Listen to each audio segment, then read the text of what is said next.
Hello, Georgius. Thanks for the invite. It's a real honor to do this interview with you. I bet that show with Entombed AD, Grave, and Implode was a killer one. It's about the band lineup. I do the vocals and play guitar. I'm mostly a guitarist, but I also can do some vocals. And this is really the first time for me that I do proper death metal vocals or whatever. It would have been nice to have another vocalist, but I don't know of that many that are available. So I figured I would just give it a shot, and it works, kind of. And then we have the drummer, killer drummer, Henrik Axelsson, that you might know from the band Implode that you saw there on that concert. And he also played drums for The Crown for quite a few years. And now he's the drummer of Hypocrisy and also Nekrodawn, as you might know. And then on bass we have Johan Jansson, also an old friend of mine. We played in many bands together over the years. We met in the early 90s. We are from the same town, Avesta. So he plays bass, and also he does some killer old school backing vocals. I really like his voice. It's brutal. It's yeah, really good. And then we have Mika Kjellgren, also an old friend. I met him in the late 90s, maybe, since I recorded his old band Facebreaker. I think I did 3 albums with them, or 4. And then we have stayed in contact over the years, just as friends, And then I figured we need another guitar player as well. You can't just have one guitar player. It's for our kind of music, especially for live work, but also in studio, it's much fuller sounding with 2 guitars. So he was our first pick, and he wanted to be in this band because I think he also felt that it's basically just a band of brothers or whatever. So yeah, that's that.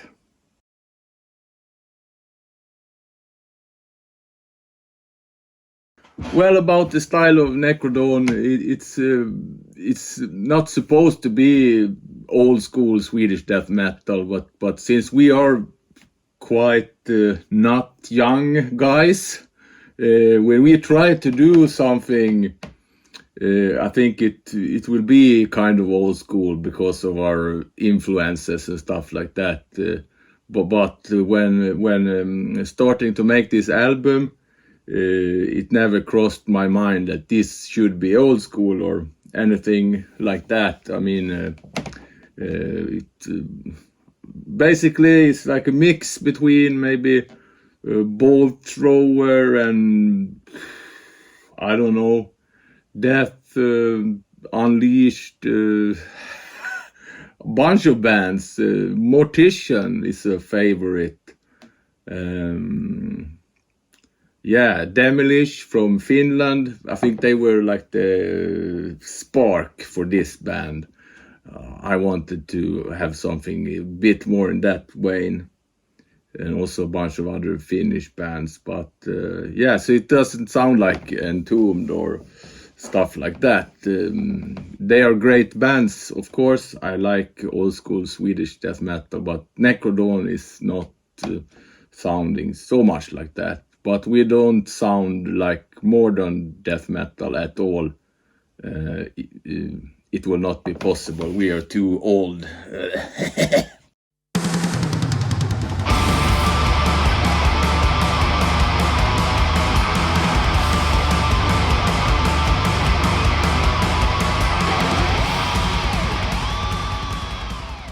Huge thanks for that 10 out of 10 in the review. It's quite insane. It's very, very nice. I'm so happy that you like the album, and it's quite unreal. I don't know. It's for me, it's nothing special. But I'm happy you enjoy it. Thank you so much. Let's see about the lyrics. Well, it's just basically regular death metal lyrics, you know. It's about dark stuff, and I don't know, if you read the lyrics, I'm sure you can find your own interpretation of the meaning behind the lyrics. Yeah, something like that. Other than that, the songwriting process is just the regular, you know, you do some riffs and you throw it together, and if it sounds too nice, you redo it. It should not be circus music, but yeah, I think that's it. And about the album cover, I tried a few ones. They were okay, but it did not fit the title perfect. Then I looked online and searched for some covers, and I found the one we have now. It was made by a guy called Nunehf, Nunehf, and he has a website with different covers that are already done, so you could just look at them and choose one, and we chose this one we have now. I think it's Killer. Yes.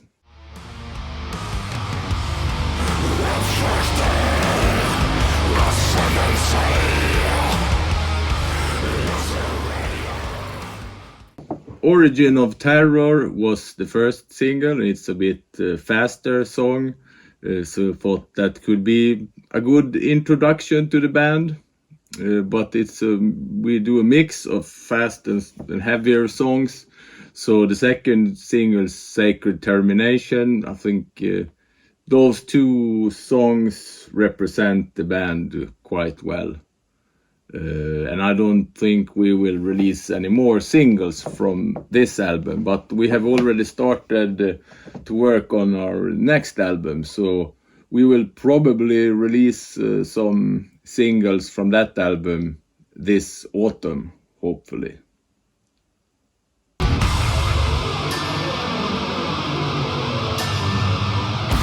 Yeah, it sounds fancy as hell with Legions of Bane, but it's just me. I have a registered music company that can release music, and it has been called Mojoholic Records. I mostly released some rock and roll on that label, but the first Ironmaster I released on Mojoholic Records also. But I thought I needed a cooler name, so I changed the name to Legions of Bane. So basically, no one wanted to sign us, so we had to release it ourselves. We see how it goes with the next album, but I think it's quite fun also to release albums yourself. It's a lot of work, of course, but yeah, I don't know. It's okay.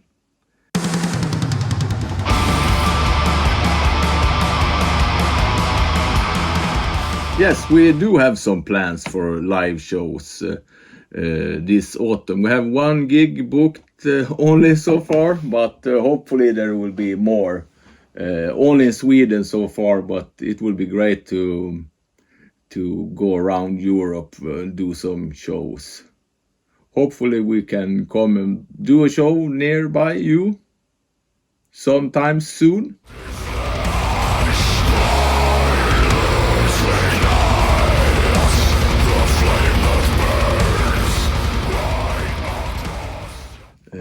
Yes, I am. I have been doing it professionally or whatever. It has been my job since 1999. But I started recording other bands in maybe 94. And some bands I have worked with. I don't know what to say about that. A lot of bands, and they are all my favorites, so I cannot choose like this is my favorite bands. But some bigger names, I mean, would be like Overkill, Immortal, Possessed, Discharged. But that was just me mastering their albums. I did not mix them. Peter Kjellgren did. But I produced albums with One Man Army, cool band. A mixed, I don't know. You can look it up on the internet if you are very interested.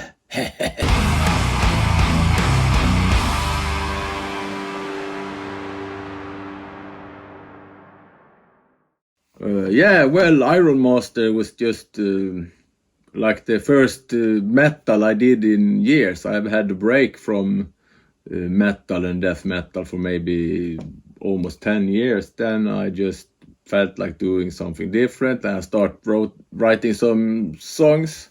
And I sent them to Janne, the drummer, and Robert, the vocalist, and they agreed to join the band. And now we have released 2 albums, and we have a third one that's almost finished. We just need some vocals on it. Just some vocals, yeah, but it will be done at least this year. Hopefully in a couple of months.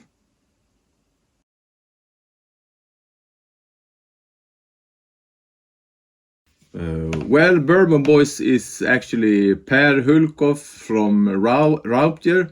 It's basically his band. He started it all by himself a long time before I joined, and I joined in 2011, I think, and then we recorded 2 albums both albums were released in 2012, I think, and we did some live shows and stuff like that. Yeah, what kind of music is it? Sorry, it's country rock or something, outlaw country. It's quite brutal for being country. He has a really great brutal voice. It's really special, and we did a new album this year, I think. Yes, and we will do some shows with that. It's quite fun. You should check it out.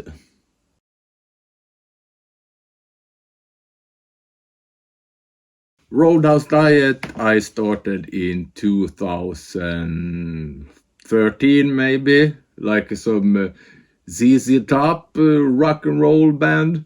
It was me and Peter Kjellgren. We did 1 album together, and then we did 2 more albums with Kudden, another great drummer, and Kenneth and Johan, and then later it was Martin who played guitar. But we have had a break since the COVID shit, because then we just released an album and we were thinking we would go on tour and whatnot, and then that whole shit show happened, and then our bass player quit, and we haven't really recovered ever since. So it's on a hiatus, but we will be back.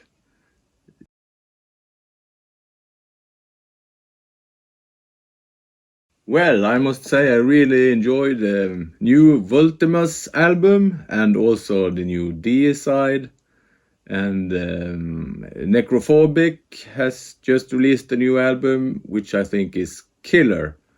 I have listened to a lot of new albums this year also, but I don't want to tell you more than that because they were not my favorites. But these 3 were my favorites.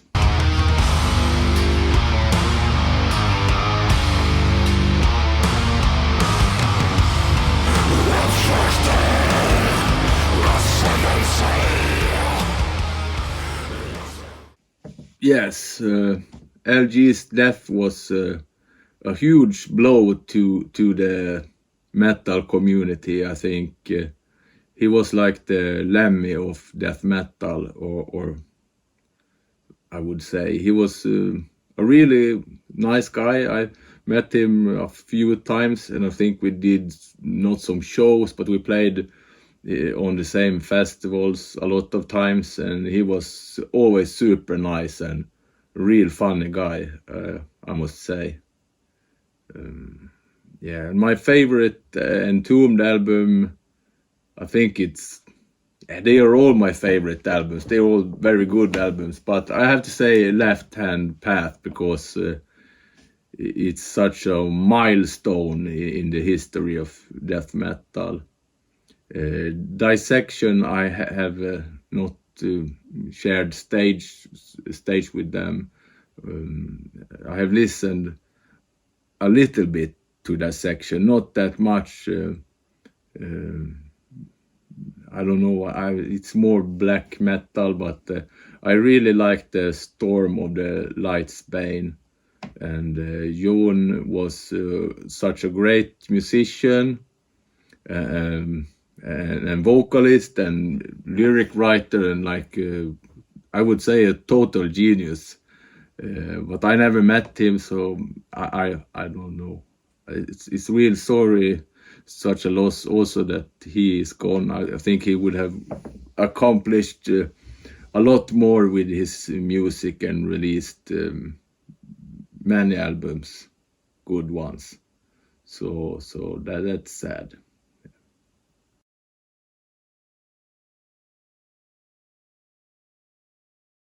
Yeah, you better come to Sweden soon. It's one of the best countries in the world, I think, because I don't know what to see. It depends. I mean, you can just go to Stockholm and visit the old town and the royal castle and stuff. Otherwise, I think every part of Sweden have its special little nuggets you can go and look at. Go anywhere. It would be my best bet. You will always see some cool stuff. But yeah, around where I live, there's a lot of old copper mines and stuff like that. It could be cool to visit, and I don't know, maybe some train museum. If you're into trains, that could be cool.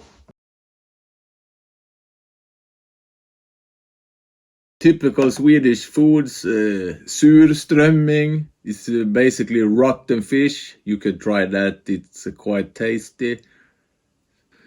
And Swedish drinks, recommendations. Pripps Blå is the best beer in the world. Pripps Blue, it's a blue can. It's classy as hell. And also, if you drink some vodka, maybe, what is it called? The one with the ship on. Explorer. That's a classic.